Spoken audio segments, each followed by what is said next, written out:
अर्थ सद्गुरु काका समर्थ, जीवत्वाचा अंत आत्मारामी केला.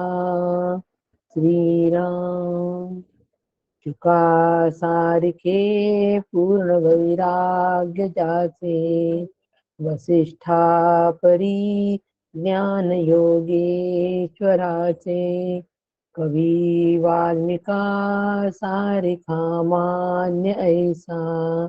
नमस्कार माझा सद्गुरु रामदासा. श्रीराम समर्थ श्रीराम. परमपूज्य श्री गुरु डॉक्टर काका यांना साष्टांग नमन करते. परम आदरणीय सुनील काका यांनाही साष्टांग नमन करते. आणि श्रोते, आपण जगदीशांची मूर्ती आहात म्हणून आपणालाही साष्टांग नमन करते. श्रोते, आपण जगदीश मूर्ती, श्रवणे बैसावे एकांती, स्थिर होईल माझे मती, आपणा कृपा प्रसाद.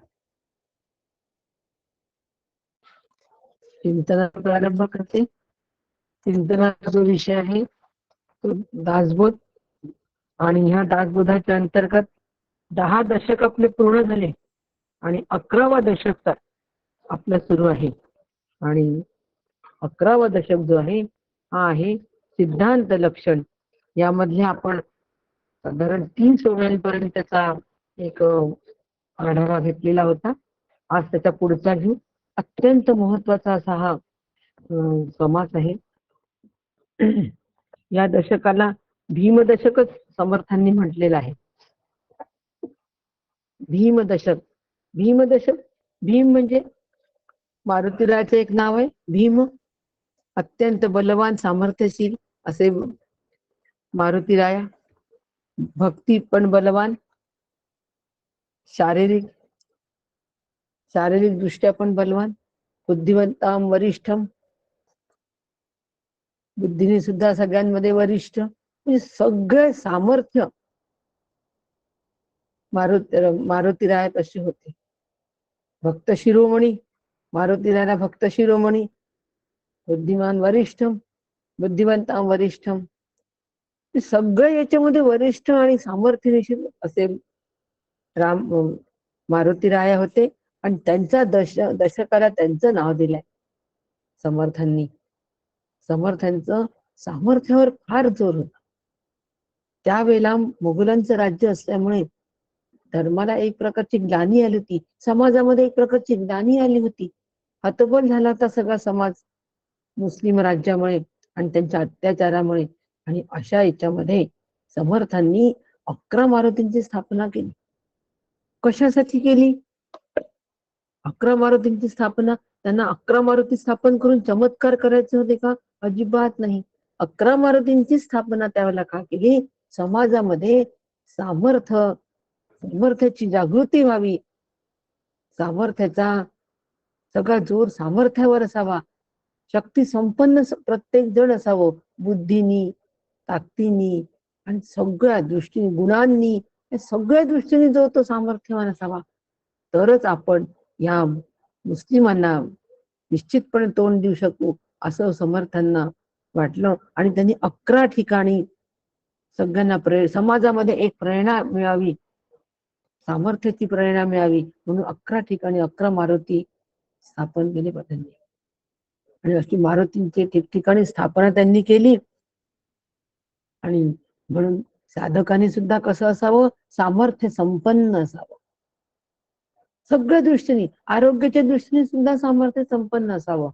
त्या दृष्टीने सुद्धा आरोग्याकडे दुर्लक्ष करता बिलकुल कामा नये. माझं आरोग्य मीच सांभाळायला पाहिजे. कोणाच्या भरोश्यावर आपण जर आपलं आरोग्य सांभाळत असू तर ते बरोबर नाही. कोणाकडून अपेक्षा करत असू तर ते बरोबर नाही. मला माझं आरोग्य सांभाळायचं आहे. कशासाठी? साधन करण्यासाठी. जोपर्यंत हा देह आहे तोपर्यंत ह्याच देही, ह्याच डोळा, ह्यासाठी मला साधन करायचं आहे. आपण ईशामध्ये सगळे श्रोते ईशाचे पण आहेत याच्यामध्ये, म्हणून सांगू शकतो की ईशामधला जो उपासक आहे ते उपासकांनी 14 आणि 15व्या श्लोकापर्यंत जो अभ्यास केलेला आहे, त्यानंतर लक्षात आलं की आपण मला मृत्यूकडे चाललोय आणि म्हणून मृत्यूकडे जात आहो, परंतु अजून माझी जीवनमुक्ती साधली नाही हे त्यांच्या लक्षात आल्याबरोबर त्यांनी पटकन आपल्या उपास्य देवतेला प्रार्थना करून दिली. मला सुद्धा माझे ध्येय काय असावं, ह्याच देही ह्याच डोळा भोगू मुक्तीचा सोहळा, हेच ध्येय असावं. नाहीतर आम्ही ईशाचा अभ्यास केल्यानंतर आमच्या मनामध्ये एक असा विचार येऊन जातो की त्यांना कळलं की माझा मृत्यू समय जवळ आलेला आहे, मला का नाही कळावा? हो, कोण मृत्यू समय जवळ आलेला आहे हे कळायचं कळायला कठीण नाही, पण मी मरणार ही संकल्पना आपली दृढ आहे ना, त्याच काय? मी मरणार नाहीये, देहाला मरण आहे, जन्म देहाला मरण देहाला, मी न कधी मरणार, घडविला मीचा साक्षात्कार. ह्या निर्णयावर मला यायचं आहे. मग मला माझ्या मृत्यू का नाही कळलं तरी चालतो, वेळ नाही कळली तरी चालते. या उपासकाला कळली, मग मला पण कळावी. या भ्रमात कोणीही राहू नये. म्हणून पुढचे 2 श्लोक माहितीपर आहे, एवढं मी आवर्जून सांगितले की पुढचे जे 2 श्लोक आहे ते माहितीपर आहे. बस ते आहेत म्हणून त्याचा अभ्यास करायचा आणि ते ऐकून विसरून जायचे. ध्येय पक्क ठेवायचं, याच देही याच डोळा भोगू मुक्तीचा सोहळा. सामर्थ्य संपन्न विचारांनी सुद्धा संपन्न, विचारांचं सामर्थ्य, शारीरिक सामर्थ्य, बौद्धिक सामर्थ्य, हे सगळ्या सामर्थ्यानिशी जर साधक तयार असेल तर तो साधक निश्चितपणे हा भवसागर पार करून जाईल. जसं हनुमानाने तो सागर पार करून गेले होते.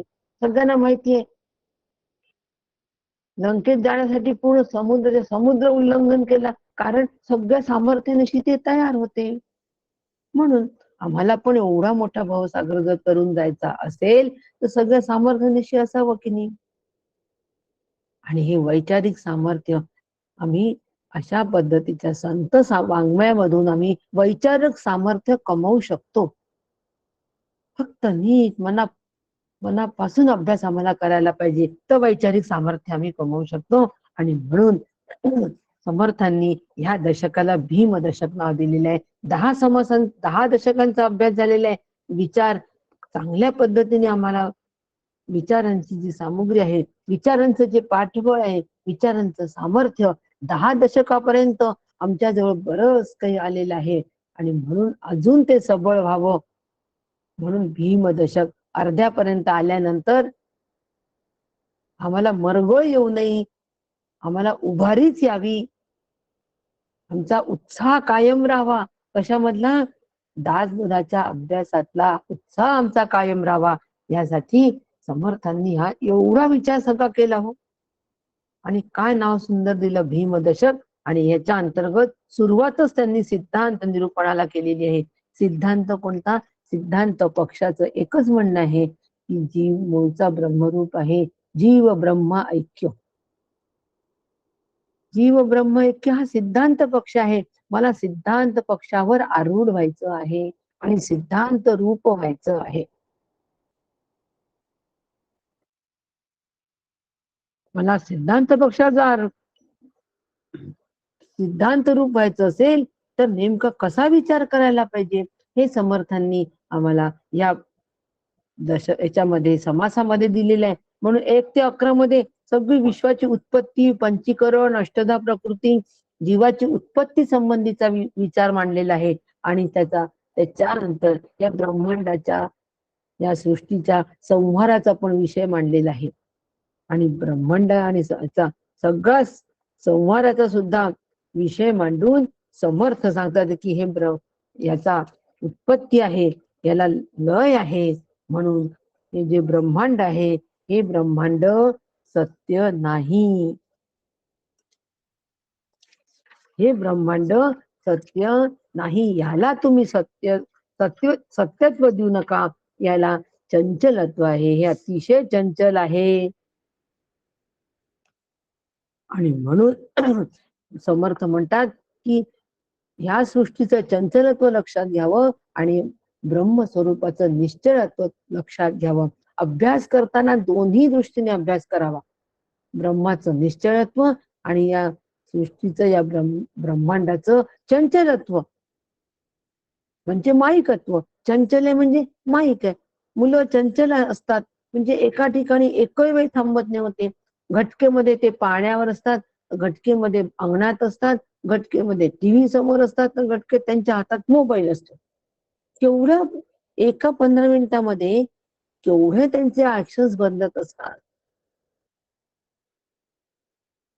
आणि मोड ऑफ वर्क पण किती त्यांचं बदल सारखं वेगळं वेगळं असतं. केवढं असतं ते. केवढे चंचल ते असतात मुलं. एका ठिकाणी थांबत नाही, त्याला चंचल असं म्हणतात.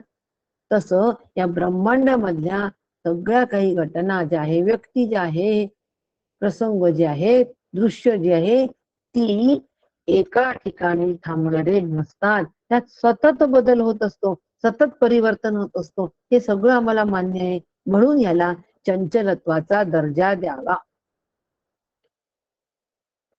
तेही आम्हाला म्हटलं कोणी की खरंच ताई तुम्ही आहे ना अगदी कॉलेजमध्ये होते ना अगदी तशाच आहे अजूनही, वाटतच नाही एवढ्या वयाच्या आहे. असं कितीही म्हटलं तरी आपली कॉलर ताठ होता कामा नये.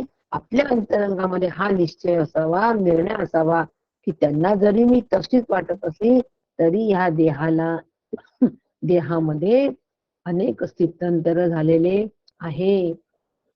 बालचा तरुण झाला, तरुणचा वार्धक्याकडे आला आणि वार्धक्यातून आता हा देह जो आहे, हा देह मात्र या देहा आपलं कार्य पूर्ण करून मृत्युमुखी पडणार आहे. त्याचा नाश अटळ आहे. हे पक्क लक्षात ठेवावं आणि अजिबात कॉलर ताठ होऊ देऊ नये. याला म्हणतात चंचल निरूपण. चंचलाचा विचार आम्ही केला आणि म्हणून या चंचलाला माईक असं म्हटलेलं आहे. हे माईक आहे, स्वतःच विलक्षण आहे आणि याला माईकाचा दर्जा आम्हाला देता आला पाहिजे आणि सत्य म्हणून फक्त आम्हाला ब्रह्म स्वीकारावं आम्ही. ब्रह्म सत्य जगन मिथ्या हा निर्णय आम्ही पक्का करावा आणि ब्रह्म सत्य म्हणून ते फक्त सत्यत्वाचा दर्जा आम्ही आत्मस्वरूपाला ब्रह्मस्वरूपाला द्यावा. याला विवेक प्रलय असं समर्थांनी म्हटलेलं आहे. विवेकाने आम्ही सत्याची निवड केली आणि बाकीच्या सगळ्यांचा प्रलय वैचारिक दृष्ट्या केला, नष्ट केला नाही.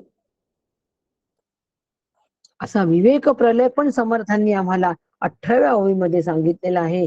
आणि समर्थ आता सांगतात आहे की ह्या सगळ्या सृष्टीला जो चालवणारा आहे, सगळ्या सृष्टीचं नियमन करणारा जो आहे, हा नियमन करणारा ईश्वर आहे आणि ईश्वर सुद्धा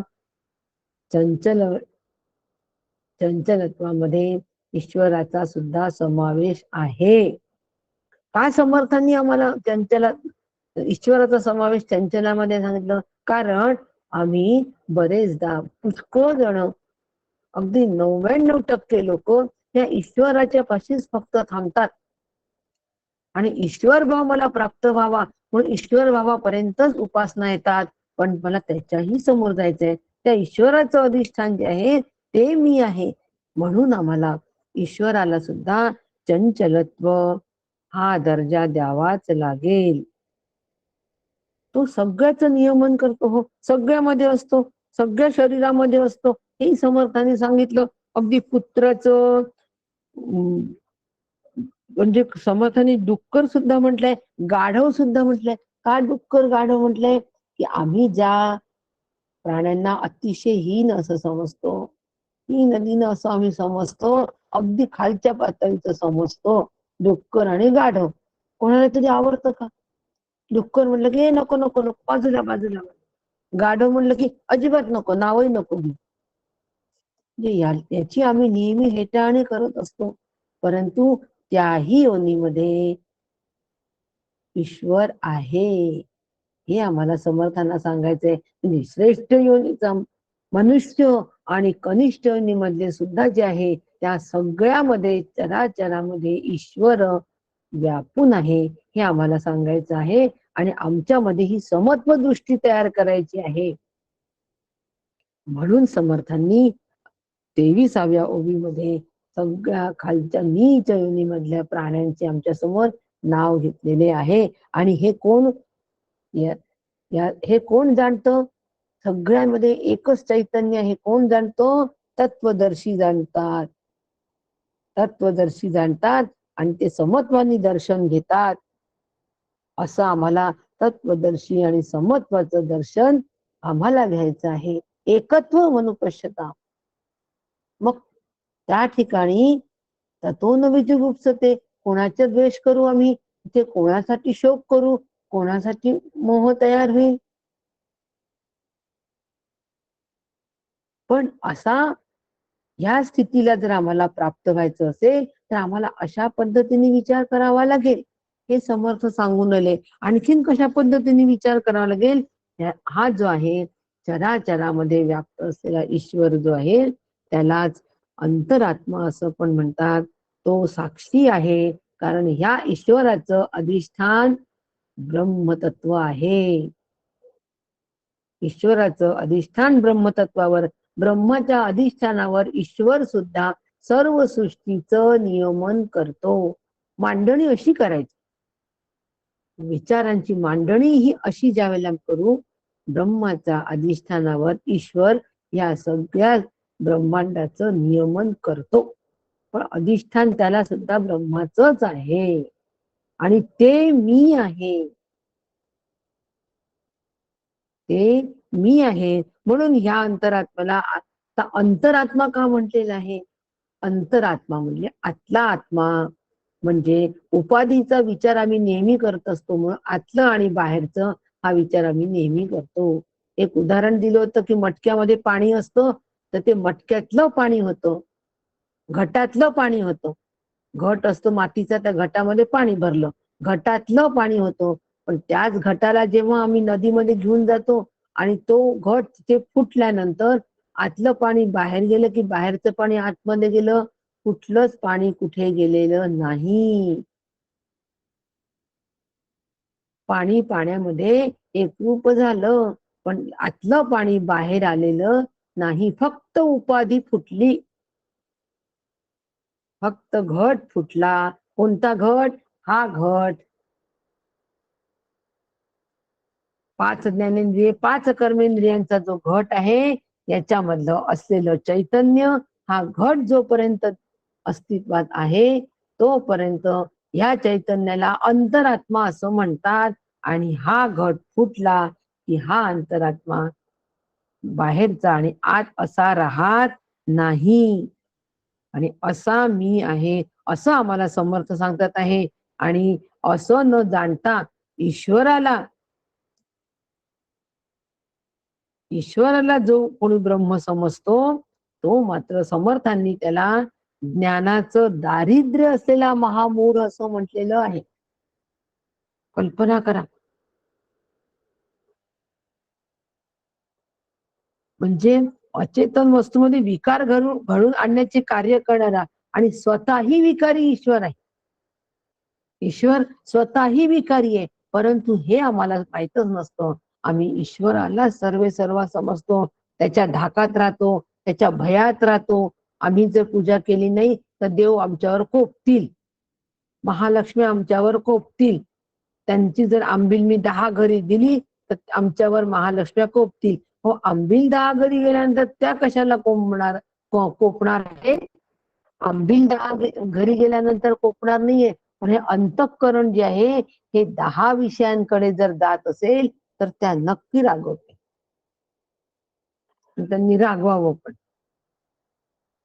बाबा रे, मी तुझ्या घरी आलेले असताना या अंतःकरणाला तू 10 विषयाकडे का फाटा फोडतोय? अरे तिथून सगळं ते गोळा कर आणि इथे एकाग्र कर, सगुणावर एकाग्र कर, म्हणजे तू निर्गुणाचा निर्धार लवकर करशील. म्हणून समर्थांनी यांना हा मूढ आणि ज्ञानाने दारिद्र्य असलेलं म्हटलेलं आहे. 31वी ओवी आम्हाला सांगते. आम्हाला महामूढ म्हटले, नुसतं मूढ नाही म्हटले, महामूढ म्हटले. आता समर्थांनी जी आम्हाला दूषण दिली आहे, ही दूषण जर आम्हाला लावून घेतलं ना, त्याचा दंश जर करून घेतला तर निश्चितपणे आमचा फायदा होणार. म्हणून ज्ञानाच्या दृष्टीने दारिद्र्य आम्ही कधी नसावं, दरिद्री कधी नसावं, म्हणून संपन्न असावं, सामर्थ्यवान असावं, म्हणून भीमदशक. पटलं की नाही पटलं? आम्ही दारिद्र्य नसावं. अभाग्यासी करी भाग्यवंत, ऐसे श्री गुरु काका श्रीमंत. जीव अभागी आहे, जीव दरिद्री आहे. का दरिद्री आहे? सुखासाठी भीक मागतो विषयांकडे, म्हणून दरिद्री. पण श्रीमंत कोण आहेत? श्री गुरु श्रीमंत आहेत. सुखाचा साठा कोण आहे? श्री गुरु. सुखरूप ऐसा तुझ्या कोण सांगा, माझ्या पांडुरंगा सारिका. माझे श्री गुरु सुखरूप आहेत, सुखाचा सागरू, सुखाचे सागर आहेत ते, म्हणून ते श्रीमंत आहेत. ते आम्हाला सुखरूप करायला तिथे हजर आहेत, तयार आहेत, तत्पर आहेत. म्हणून धरावे ते पाय आधी आधी आधी त्यांचे पाय धरा. आणि म्हणून ज्ञानाचं दारिद्र्य आमच्याकडे कधीच असता कामा नये. असं जर आम्ही विचार केला तर आमच्यामधलं भय नावाची गोष्ट संपून जाईल. ज्ञानाने जर आम्ही सामर्थ्य संपन्न असू तर भय राहील का हो?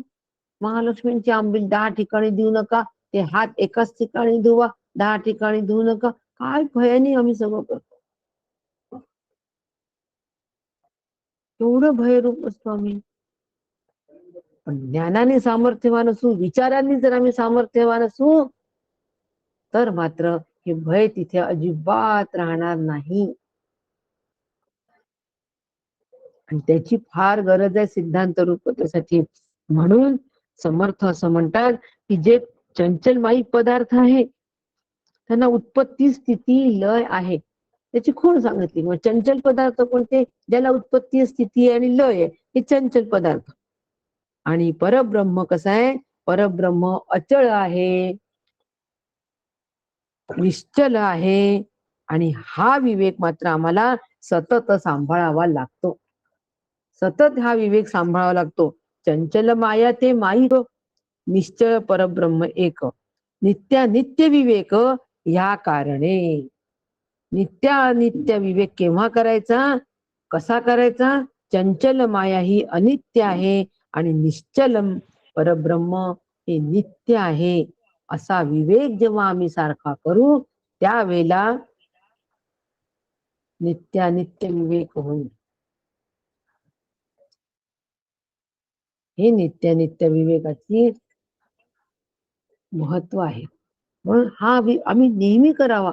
नित्य विवेक, सारासार विवेक, आत्मानात्म विवेक याने आम्ही संपन्न असावं, सामर्थ्यवान असावं, सतत तो तयार असावा. अगदी बंदुकीमध्ये जशी सैनिकाची बंदूक कशी सज्ज असते, अगदी शत्रूचा नुसती चाहूल लागली की, इको येतोय मला माझा, कोणतरी अनम्यूट आहे बहुतेक, पण माझाच मला इको येतोय ऐकू. म्हणून सतत माझं आम्ही सज्ज असावं या सामर्थ्याने.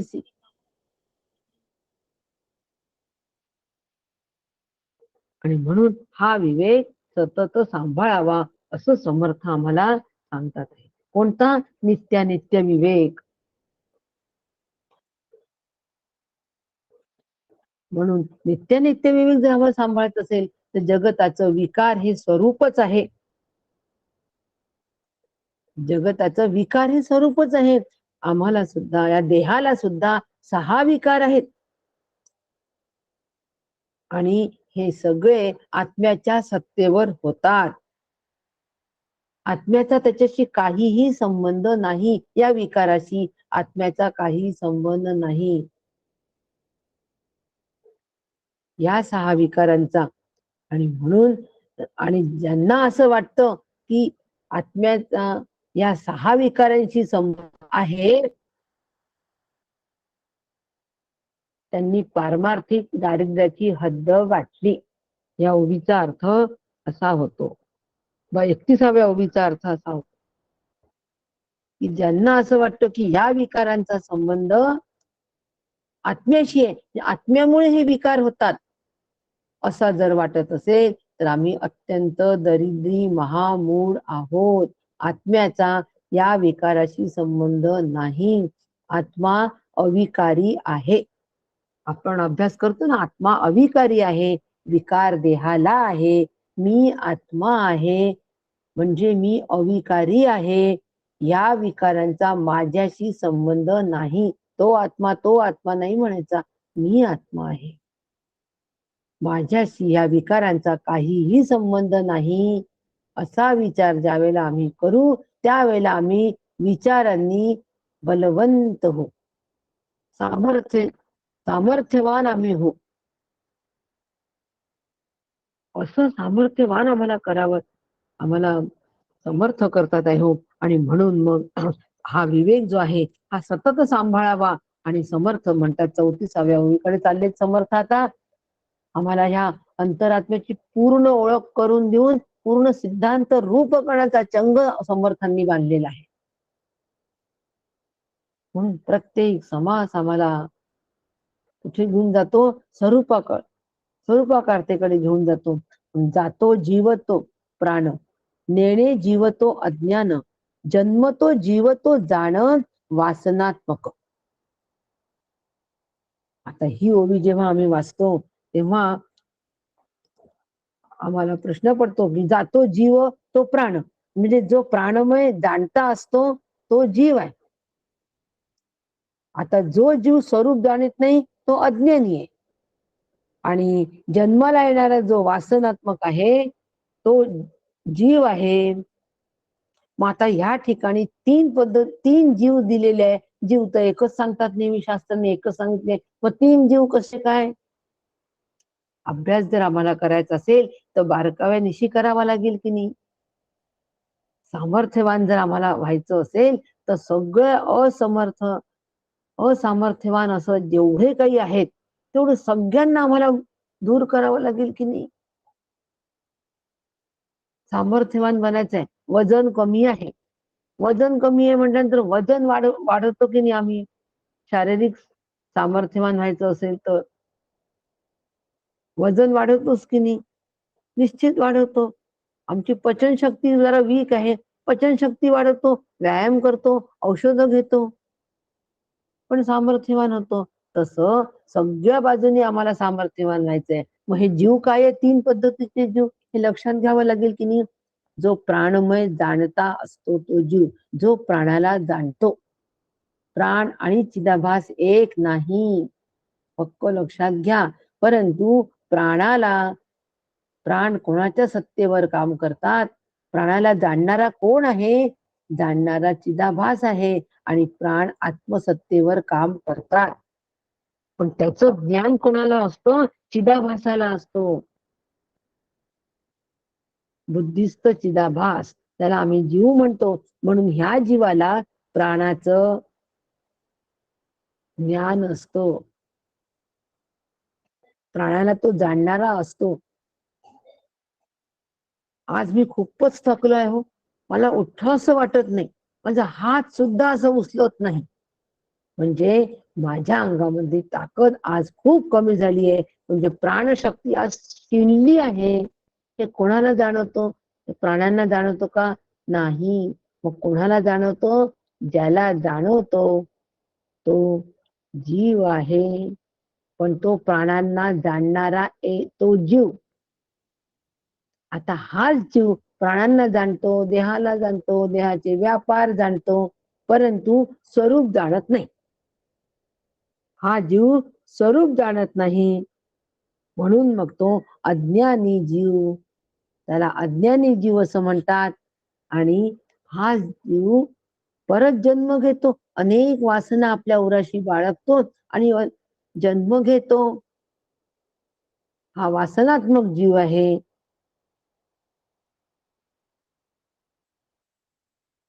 असं या तिन्ही जीवांचा जे जीव गेला असे जेव्हा म्हटलं जातं, तेव्हा वास्तविक काय गेलेला असतो? प्राण गेलेला असतो. जीव गेलेला असतो का? प्राण गेलेला असतो. जीव प्राण धारणे असे जीवाचे लक्षण सांगितलेले आहे. म्हणजे प्राणाचं धारण करतो, प्राणांना तो धारण करतो, तो जीव आहे. आणि शरीर पडण्याची वेळ आली की हा प्राण निघून जातो.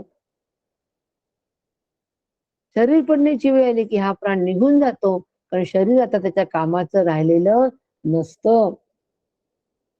म्हणून प्राण धारण करणारा कोण आहे? जीव आहे.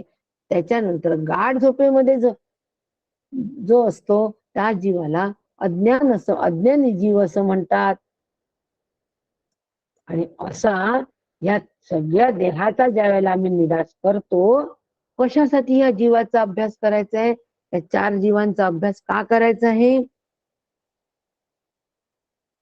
कारण ज्या वेळेला ह्या 4ही जीवांचा आम्ही निराश करतो, म्हणजे 4ही देहांचा आम्ही निराश करतो, त्याच वेळेला जीव ब्रह्मरूप होतो. त्याच वेळेला जीव ब्रह्मरूप होतो. म्हणून प्राणाला जाणणारा जो जीव आहे तिथे साक्षीत्व, प्रत्येक ठिकाणी जर आम्ही साक्षीत्व केलं तर मग या 4ही देहांचा निराश होणं सहज शक्य आहे. कोणते? स्थूल, सूक्ष्म, कारण, महाकारण. महाकारण देह कोणता? मी ब्रह्म आहे ही वृत्ती शिल्लक राहते, त्याला महाकारण असं म्हणतात. त्याला सविकल्प समाधी पण म्हणतात, ज्या ठिकाणी ही वृत्ती शिल्लक राहते. पिंड आणि ब्रह्मांड ऐक्य जीव तो ब्रह्मांश, जेथे पिंड ब्रह्मांड निरास, येथे सांगितले विशेष चत्वार जीव. पिंड आणि ब्रह्मांडांचा निराश करून ध्यानाने जो जीव सविकल्प समाधी साधतो, तो ऐक्य जीव असून तो ब्रह्माचा अंश असतो. त्याला ऐक्य जीव असं म्हणतात. कोणाला?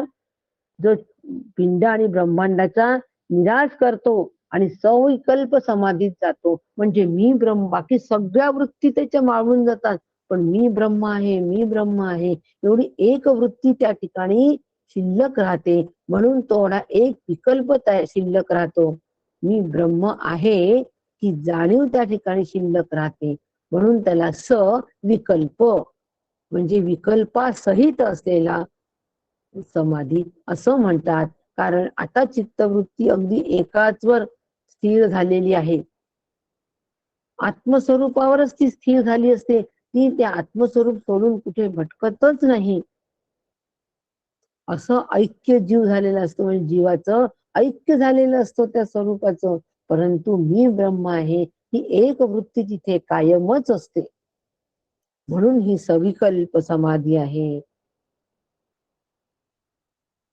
परंतु अशी ही सविकल्प समाधी जर आम्हाला साधायची असेल आणि त्या सविकल्प समाधीमधून तेवढा सुद्धा तो वृत्तीचा लेश काढून टाकायचा आणि मग अपरोक्ष अनुभूतीला प्राप्त तिथे होणार. त्या सहजतेला आम्हाला यायचं आहे. म्हणून हे 4ही जीव चंचल आहेत हे आम्ही लक्षात ठेवायचं. काय आता हे आले समर्थ, आता आमच्या स्वतःच्या व्यष्टीपुरता समर्थ विचार करून आले. समष्टीचा विचार केला, समष्टीचा सगळा विचार केला की समष्टी सृष्टी जी आहे ती कशी निर्माण झाली, कसा संवाद झाला, कसं असतं याच्यामध्ये, कोण चालवतंय सगळं सृष्टीचं नियमन, हा सगळा विचार झाला. पण आता समर्थ या व्यष्टीचा विचार करून आले आहेत की ही जी व्यष्टी आहे यामध्ये या जीवाचा जी भूमिका आहे, या जीवाच्या भूमिका समजून घ्यायच्या आणि लक्षात घ्यायचं की 4ही जीव जे आम्हाला अनुभवाला येतात कारणाकारणाने हे सगळे चंचल आहे. आणि ह्या चंचलाच्या आधी म्हणजे हे चंचल याला अधिष्ठान निश्चल तत्वाचं म्हणजे निर्गुण तत्वाचं म्हणजे आत्म्याचं अधिष्ठान आहे. आद्य मध्य अवसान जे वस्तू समसमान, निर्विकारी निर्गुण निरंजन, निसंग निप्रपंच. म्हणजे दृश्य सृष्टीच्या आधी, तिच्या स्थितीकाली आणि लयानंतर ब्रह्म समत्वाने म्हणजे पूर्ण निर्विकार, गुणातीत, निर्दोष, असंग, प्रपंचाच्या मागमूस नसलेले असतं. दृष्ट सृष्टीच्या आधी, स्थितीकाली, लयानंतर सुद्धा ब्रह्म आहे आहे आणि आहे. ब्रह्माचा या उत्पत्ती स्थिती लयाशी काहीही संबंध नाही. माझा सुद्धा या उत्पत्ती स्थिती लयाशी काहीही संबंध असता कामा नये. जन्म झाला म्हणजे खूप आनंद, त्याची प्रापंचिक स्थिती उत्तम आहे. आमच्या मुलांची प्रापंचिक स्थिती उत्तम आहे, फॉरेनला गेले, छान पैसा कमवतात आहे म्हणून अधिक आनंद. म्हणजे जन्माच्या वेळेलाही आनंद, स्थिती कालीतही आनंद. पण त्याच्यामुळे स्थिती चांगली आहे मुळे काय आनंद, उत्पत्ती जन्म झाला म्हणून आनंद. म्हणजे सापेक्षतेने असणारा जो आनंद आहे, या सापेक्षतेने असणाऱ्या आनंदातून आम्हाला निघाला पाहिजे आणि निरपेक्षकडे जायला पाहिजे. आनंद हे माझं मूळचं स्वरूप आहे, म्हणून मला सगळ्या गोष्टीतून आनंद मिळतो आहे, असा विचार आम्ही प्रत्येक वेळेला करावा, प्रत्येक क्षणी प्रत्येक वेळेला करावा. आणि उपाधी निरसता, उपाधी निरासे तत्वता, जीवास किंवा ऐक्यता, निवंचन पाहू जाता उपाधी कायची. म्हणून विचारी साधकाने सद्गुरूच्या सांगण्याप्रमाणे स्वतःच्या जीवाच्या पिंडरूप उपाधीचा आणि ईश्वराच्या ब्रह्मांड रूप उपाधीचा निराश केला असता तो त्याच्याशी ऐक्य पावतो. म्हणून आम्ही ऐक्य केव्हा पावणार आहे, म्हणजे आम्ही सिद्धांत रूप केव्हा होऊ. सिद्धांत रूप आमच्या श्री गुरूंनी सांगितल्याप्रमाणे ह्या पिंडाच्या उपाधीचा आणि ब्रह्मांडाच्या उपाधीचा म्हणजे ईश्वराचा निराश केला म्हणजे आम्ही आमचं ऐक्य होणार आहे. कारण व्यस्ती सापेक्ष असणारं चैतन्य त्याला कुटस्थ म्हणतात आणि समष्टी व्यापून निरपेक्ष व्यापक जे आहे ते ब्रह्मचैतन्य. असं कुटस्थ चैतन्यच ब्रह्मचैतन्य आहे. कुटस्थ चैतन्याचं ब्रह्मचैतन्याचं ऐक्य आहे म्हणजे ते एकच आहे, ते मी आहे. ते एकाचा विचार कशाला करायचा, ते मी आहे असा जेव्हा आम्ही विचार करू तेव्हा आम्ही सिद्धांत पक्षाला आरूढ हो, सिद्धांत रूप हो, सिद्धांत पक्षावर आरूढ हो. आणि ह्यासाठी सिद्धांत निरूपण आहे. म्हणून उपाधी सुद्धा कशी आहे, कल्पित आहे असा विचार आम्ही करावा. ज्या उपाधीचा आम्हाला निराश करायचा आहे ती उपाधी कल्पित आहे म्हणून तिचा निराश होतो. आणि जीव आणि शिव याचं ऐक्य सुद्धा कल्पितच आहे समर्थ म्हणतात. कसं काय कल्पित आहे हो, याचं कारण त्याला कल्पित असं म्हणायचं की जीवाचं शिवाशी ऐक्य झालं पाहिजे असं जे आम्ही सारखं म्हणतो. या सगळ्या बोलण्याच्या गोष्टी आहे, शब्दात मांडण्याच्या गोष्टी आहे म्हणून त्या कल्पित आहे. मूळचा जीव हा ब्रह्मरूपच आहे. मूळचा तो ब्रह्मरूपच जर आहे तर मग आता त्याला ब्रह्मरूप करायचं, ब्रह्मरूप करण्यासाठी काय करायचं, साधन करायचा, विचार करायचा, म्हणजे आम्ही त्याला द्वैतामध्ये आणतोय ना सगळं. म्हणून ते कल्पित आहे. काय कल्पित आहे, ब्रह्म कल्पित नाहीये. नाही तर आपण म्हणू की ब्रह्म कल्पित आहे, नाही उपाधी कल्पित आहे. ही उपाधी जी आहे शरीराची उपाधी, मनाची उपाधी हीच कल्पित आहे हे कळतं. आणि जीव आणि शिवाचं ऐक्य सुद्धा कल्पित आहे. आम्हाला खूप प्रयत्न करतो की जीवाशिवाचं ऐक्य झालं पाहिजे, जीवाशिवाचं ऐक्य झालं पाहिजे. नाही, ते आहेच. फक्त अज्ञान माझ्याकडून दूर व्हायला पाहिजे. माझं अज्ञानाचा पडदा आलेला आहे, त्या ऐक्याच्या आड पडदा आलेला आहे. ऐक्यावर कोणताही पडदा नाही, ब्रह्मावर कोणताही पडदा नाही. ब्रह्म दिसे उघडे जगामध्ये, ब्रह्म दिसे उघडे आमच्याकडून आहे. सगळे आमच्याकडून हे सगळे आवरण पडलेले आहे. म्हणून आम्हाला ऐक्य करायची भाषा आम्ही करतो. असो जाणणे ते तुके ज्ञान, परंतु होते विज्ञान. मने ओळखावे उन्मन कोण्या प्रकारे, एकूण कोणत्याही जाणण्याला ज्ञान म्हणतात. पण आत्मज्ञानानंतर मी ज्ञाता हा सूक्ष्म अहंकार गेल्यानंतर त्याचे विज्ञान होते. पण आता असा प्रश्न येतो, उन्मन झालेली जी अवस्था ही मनाने कशी जाणावी? छान प्रश्न विचारलेला आहे. की कोणत्याही जाणण्याला ज्ञान म्हणतात की नाही. आणि हे जे ज्ञान आहे हे आत्मज्ञानानंतर मी जाणलं हा जो आमचा सूक्ष्म अहंकार आहे ना, हा सुद्धा जातो. एकदा आत्मरूप आम्ही झाल्यानंतर हाही अहंकार आमचा जातो आणि ज्ञानाचं विज्ञान होतं. मग ही अवस्था मनाने जाणल्या कशी जाईल? शक्यच नाही, कारण तिथे मनाचा पण लय झालेला आहे. अंतःकरण पूर्णपणे बाधित झालेला आहे.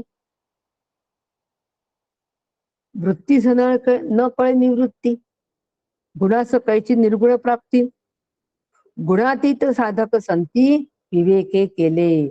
वृत्ती आहे तोपर्यंत निवृत्ती कशी कळणार? वृत्ती जर शिल्लकच आहे.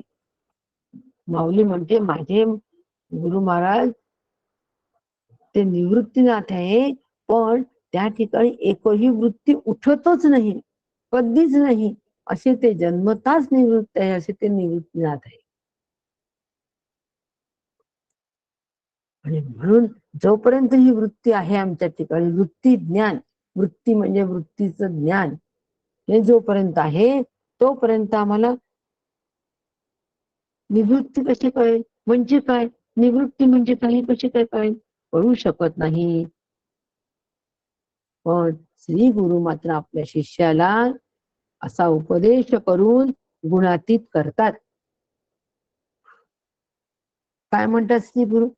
या गुणांना बाजूला करा. म्हणजे कसे करा? हाताने दूर करा का? शेवाळ जसं पाण्यावरच दूर करतो तसं हाताने दूर करा का? नाही, अजिबात नाही. असं सांगतच नाहीये. या गुणांना दूर करा. म्हणजे धुकं असतं की नाही, खूप धुकं असतं. आता त्या धुकामध्ये अगदी समोर आपल्या समोर कोण येऊन उभं राहतं दिसत नाही, इतकं धुकं असतं. पण त्या धुक्यामध्ये जर का फक्त टॉर्च मारला, फक्त प्रकाश मारला, तर ते धुकं ताबडतोब तिथल्या तिथेच विरतं. आणि आम्हाला पटकन समोरचा माणूस दिसतो, तिथल्या तिथेच विरून जातो. म्हणून गुणातीचा जर आम्हाला अनुभव घ्यायचा असेल तर श्री गुरु हे जे गुण आहेत आमच्या ठिकाणी असलेले, सत्व रज तम, हे तिथल्या तिथे आम्हाला गुणातीत करतात. काही वेगळं करावं लागत नाही. आम्हाला विचार देतात. गुण ज्यांच्या अधिष्ठानावर काम करतात आहे ते अधिष्ठान तू आहेस, बस. असं श्री गुरूंनी सांगितल्या बरोबर तिथल्या तिथे आमचे त्रिगुण जिरतात.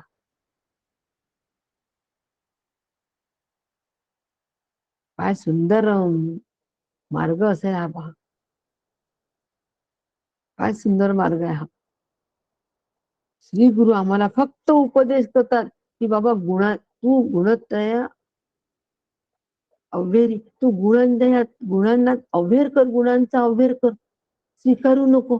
तमोगुण आलाय, श्रवणकाली झोप येते, मला झोप नाही आली पाहिजे असं दृढ निश्चय करायचा. उठायचं, डोळ्यावर पाणी मारून यायचं, 2 घोट पिऊन यायचं, परत दटून बसायचं आणि श्रवण एकांततेने करायचं. आता ह्या ठिकाणी तुम्ही तमोगुणाला काय केलंय? तमोगुणाच्या अधीन झालेलं नाही.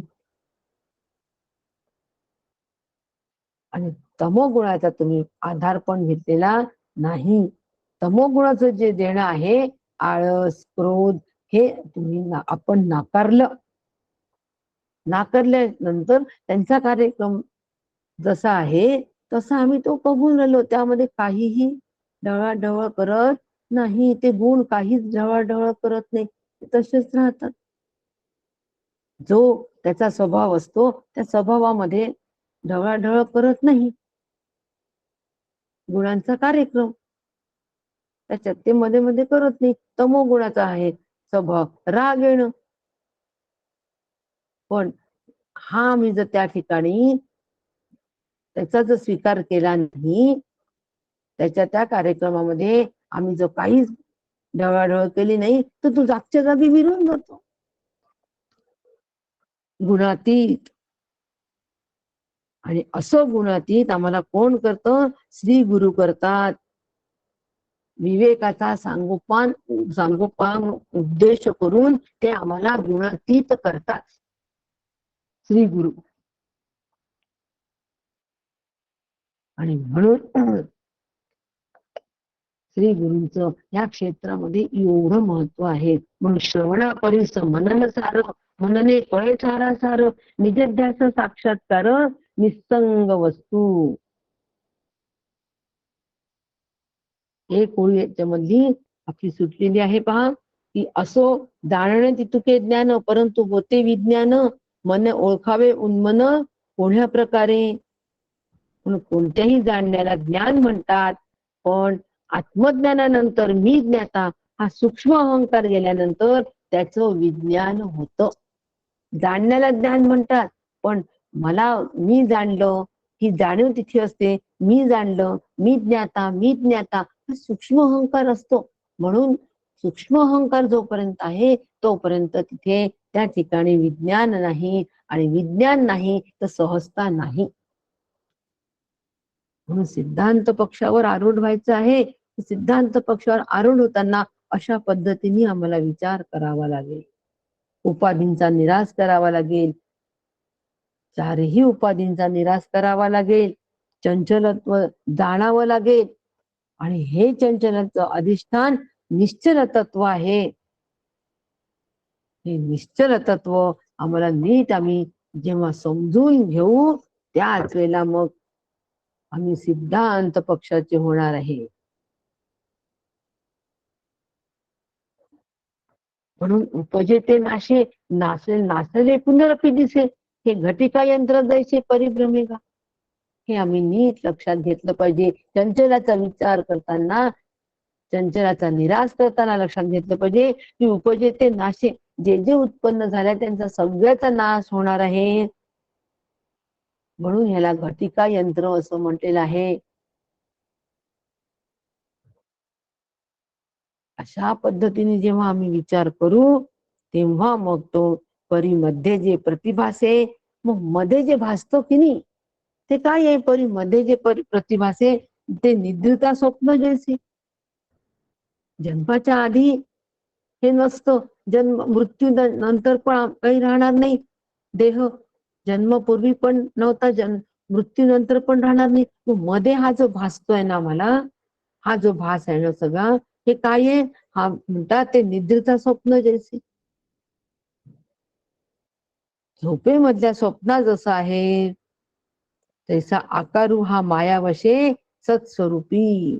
अगदी त्याप्रमाणे हे जे आकार आम्हाला दिसतात आहे, देहरूपी आकार, जगतरूपी आकार, हे जे सगळे आकार आम्हाला दिसत आहे या मायेमुळे आहे. हे आम्ही निश्चित लक्षात घ्यावं. हे चंचलामुळे आहे, हे आम्ही निश्चित लक्षात घ्यावं. आणि मग असं लक्षात घेऊन आम्ही अभ्यास करून, निश्चल तत्वाचा अभ्यास करून सिद्धांत रूप व्हावं. त्यासाठी आम्ही श्रवण आणि मनन करावं. हे एवढं सगळं लक्षात घेण्यासाठी आम्ही श्रवण मनन करणं फार गरजेचं आहे. म्हणून श्रवणानंतर मनन फार उपयुक्त. श्रवणा परिस मनन सार, मनने कळे सारा सार, निजध्यासे साक्षात्कार निस्संग वस्तू. अध्यात्मशास्त्राच्या श्रवणाहून मनन अधिक उपयुक्त असून मननाने झालेल्या निर्णयाचे अखंड चिंतन जर केले तर असंग आत्मा मी आहे असा साक्षात्कार होतो. आणि मननानेच आत्मा आत्मा व असार पिंड ब्रह्मांड यांचा निर्णय होतो. आत्मा सार आहे आणि पिंड आणि ब्रह्मांड असार आहे, यांचा निर्णय हा कशाने होतो? मननाने होतो. म्हणून मनन सतत करायला हवं. श्रवण झालं की माझं मनन मी स्वतः करायला हवं. आणि काय मनन केलं, मला काय त्याच्यामधलं मला काय समजलं हे बोलून दाखवावं. काहीच हरकत नाही बोलून दाखवायला. बोलता बोलता अनुभवही येते. असा विचार, असा याला अभ्यास असं म्हणतात. याला अभ्यास असं म्हणतात. आणि असा अभ्यास आमचा जर होत असेल तर आम्ही सिद्धांत रूढ होऊ. नाहीतर मग तो सिद्धांत आणि मी इथे.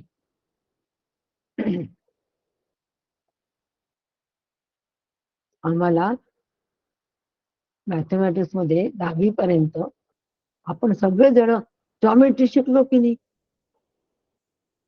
जॉमेट्री मध्ये काय होतं? सगळे सिद्धांत जॉमेट्री मध्ये, सगळे सिद्धांत पूर्ण. कशासाठी ते सिद्धांत? आणि ते सिद्धांत आम्हाला सगळे सोडवायचे आणि उत्तर, मग उत्तर आणताना उत्तर आणि तो सिद्धांत यांचं ऐक्य झालं पाहिजे. तर उत्तर बरोबर, सिद्धांत त्या प्रश्नाला पूर्णपैकी पूर्ण मार्क. मग ते सोडवत सोडवत सोडवत सोडवत आणायचे. सिद्धांत अगदी 2च याच्यामध्ये असायचा, पण त्याची मांडणी किती असायची, त्या स्टेप्स किती असायच्या. थोडं भूतकाळामध्ये जा, आठवा ते भूमितीचे सिद्धांत, जॉमेट्रीचे सिद्धांत, त्याची मांडणी केवढी सविस्तर असायची सगळी. आणि उत्तर उत्तर अगदी थोडस सिद्धांताला, सिद्धांत एवढंच उत्तर अगदी. मांडणी करत करत करत करत आणायचं आणि परत लहानशा उत्तरावरून थांबायचं. अगदी असंच आहे, अगदी असं आहे. सिद्धांत जीव ब्रह्मैक्य. त्याची मांडणी करताना चाललं सृष्टीचा विकास कसा झाला, उत्पत्ती कशी झाली, संहार कसा झाला, सृष्टी कोण चालवतो. सृष्टी चालवणाऱ्याला आत्मा म्हणतात, ब्रह्म म्हणतात की ईश्वर म्हणतात? नाही, ईश्वर म्हणतात. मग तो ईश्वर कसा आहे? ईश्वराचं स्वरूप. मग आता ब्रह्मांडाचं बघितल्यानंतर पिंडाचं पाहिलं. मग आता या पिंडाला कोण चालवतो? ईश्वर चालवतो. कसं चालवतो? जीवाच्या माध्यमातून. जीव काय करतात? प्राणाच्या माध्यमातून हे सर्व चालतो. त्याला जाणण्याचं काम कोण करतो? जीव करतो. आत्मा अकर्ता आहे, तो ज्ञानरूप आहे, ज्ञान संपादन करत नाही. आणि अशा पद्धतीने आम्ही सिद्धांताचा सगळा फापट पसारा मांडत मांडत मांडत मांडत आणतो. आणि मग म्हणतो की ह्या सगळ्याचं अधिष्ठान ब्रह्म आहे, ते मी आहे. हे उत्तर निघतं. ते उत्तर म्हणजे थोडं सिद्धांत लहान, उत्तरी लहान, मधली मांडणी अफाट. जॉमेट्री खूप कंटाळा यायचा त्यावेळेला सिद्धांत सोडवण्याचा. पण त्याचा फायदा काय आहे? जर मनापासून जॉमेट्रीचा अभ्यास केला असेल त्याचा फायदा आत्ता होईल. ती बुद्धी आमची तशी तयार झाली आहे, त्या जॉमेट्रीने ती बुद्धी तशी तयार झाली आहे, त्या बुद्धीवर तसे संस्कार झालेले आहेत की सिद्धांत लहान, मांडणी मोठी. आणि मांडणी मोठी करून नंतर त्याचं फक्त उत्तर काढायचं, सार काढायचं. ते सुद्धा 2-3च शब्दामध्ये, ब्रह्म सत्य जगन मिथ्या. सिद्धांताशी त्याची उत्तराची जुळवणूक झाली बरोबर. यासाठी आम्ही भूमिती शिकलो. मग आम्हाला गेलं ते कठीण, आम्ही दिलं सोडून. मग आर्ट्स, कॉमर्स. काही लोकांना सोपं गेलं, त्यांनी परत घेतलं. तो भाग नाही. पण आमच्या बुद्धीवर हे संस्कार झालेत. ते संस्कार आम्हाला पुढे ताजेने टवटवीत ठेवता नाही आले. ज्यांनी सायन्स घेतलं त्यांचे टवटवीत राहिले, ज्यांनी आर्ट्स कॉमर्स घेतलं त्यांचे नाही राहिले. त्या संस्काराचं तेवढं जोपासणी नाही झाली. पण आता आम्हाला जर जाणीव झाली आहे, तर आता आम्हाला ती जोपासणी करणं गरजेचं आहे. आता आठवायचं, मी 8वी 9वी 10वी पर्यंत जॉमेट्री शिकलो, सिद्धांताचा जीवनामध्ये कसा उपयोग करायचा, त्यासाठी जॉमेट्री होती. आणि म्हणून श्रवण आणि मनन करणं अत्यंत गरजेचं आहे. त्यातून निधिध्यासन मग साक्षात्कार होतो. निर्गुण जे अनन्यता, त्याची मुक्ती, सायुज्यता, लक्षांश वाच्यांश आता पुरे झाला. आता जेव्हा जीव हा निर्गुण ब्रह्माहून अन्य न राहता त्यात विलीन होत, तिथे सायुज्य मुक्ती लाभते. वाच्य जीव लक्ष ब्रह्म हा विचार येथे समाप्त झाला. त्या ठिकाणी वाच्य लक्ष या विचाराचं ते काम राहत नाही. तत्वमसी मधलं वाच्य आणि लक्ष मांडणी, सिद्धांत सोडवायला, सिद्धांत रूप होण्यासाठी ही मांडणी सगळी. तत्वमसी हा सिद्धांत, त्याच्यासाठी मांडणी केली. कशी मांडणी केली? तत्स्वरूपाचं लक्षार्थ आणि वाच्यार्थ काय, त्वम पदार्थाचं लक्षार्थ काय आणि वाच्यार्थ काय, आणि याच्यामधला लक्षार्थ जो आहे, हा लक्षार्थ त्याचा निराश करायचा म्हणजे जीव आणि ईश्वर, आणि वाच्यार्थाचा निराश करायचा, आणि लक्षार्थ जे आहे कुटस्थ आणि ब्रह्म हे एकच आहे, ते मी आहे. उत्तर बरोबर आहे की नाही मांडणी ह्या सिद्धांतामध्ये अशी. तत्वमसीचा अभ्यास जो असेल सगळ्यांचा तर लक्षात येईल मांडणीचा. आणि म्हणून सायुज्य मुक्तीच्या तिथे लक्ष ब्रह्म हा विचार संपतो. वाच्य जीव लक्ष ब्रह्म हा विचार तिथे राहत नाही. म्हणून अंतःकरण वृत्ती जेव्हा आत्मस्वरूपामध्ये हरवून जाते अशा पद्धतीने, तेव्हा आत्मरूप सिद्धांताचा अनुभव येतो. 43वी ओवी बघा. ज्या वेळेला हे अंतःकरण हे आत्मस्वरूपामध्ये हरवून जातो, स्वतः हरवून देतो. बाकीचं कोणतं बाहेरचं ज्ञान त्यांना नसतो. असे ते त्याच्यामध्ये डुबून जातात, हरवून जातात. त्या परिस्थितीमध्ये तो जो अनुभव आहे तो अपरोक्ष आहे. तो संवेद्य आत्मा ज्ञानेंद्रियाने होणाऱ्या प्रमाण ज्ञानापर्यंत तिथे कळत नाही. अप्रत्यक्षात पैसे प्रत्यक्ष असून नाही, अलक्षी राहिलेले लक्ष सिद्धांती कैचा पूर्वपक्ष. म्हणून मग आता या ठिकाणी पूर्वपक्ष कसा आणायचा, कुठून आणायचा? सिद्धांत रूप झाल्यानंतर पूर्वपक्षाचं काय महत्व? काहीच महत्व नाही. तो तिथेच पूर्वपक्षाची निराश तिथेच झाला. आणि म्हणून देह व बुद्धीची माईक उपाधी असून सतत श्रवण, देह आणि बुद्धीची ही सतत उपाधी आमच्या बरोबर आहे, आणि ती आम्हाला पुढे जाऊच देत नाही. मग देहाच्या पुढे जाऊ देत नाही, बुद्धीच्याही पलीकडे जात नाही. देहाच्या पलीकडे बुद्धीच्या पलीकडे काय आमचं स्वरूप आहे तिथे जाऊच देत नाही. पण जर श्रवण आणि मनन जर केलं, बुद्धीची माईक उपाधी असूनही सतत श्रवण आणि मननाने मी ब्रह्म आहे अशी निश्चयात्मक बुद्धी सहजपणे नांदावी, या अवस्थेला सहज समाधी म्हणतात. आणि ही सहज समाधी आहे. श्रवण मननाने सुद्धा ही साधते. श्रवणा सवेस मना समाधी जोडे.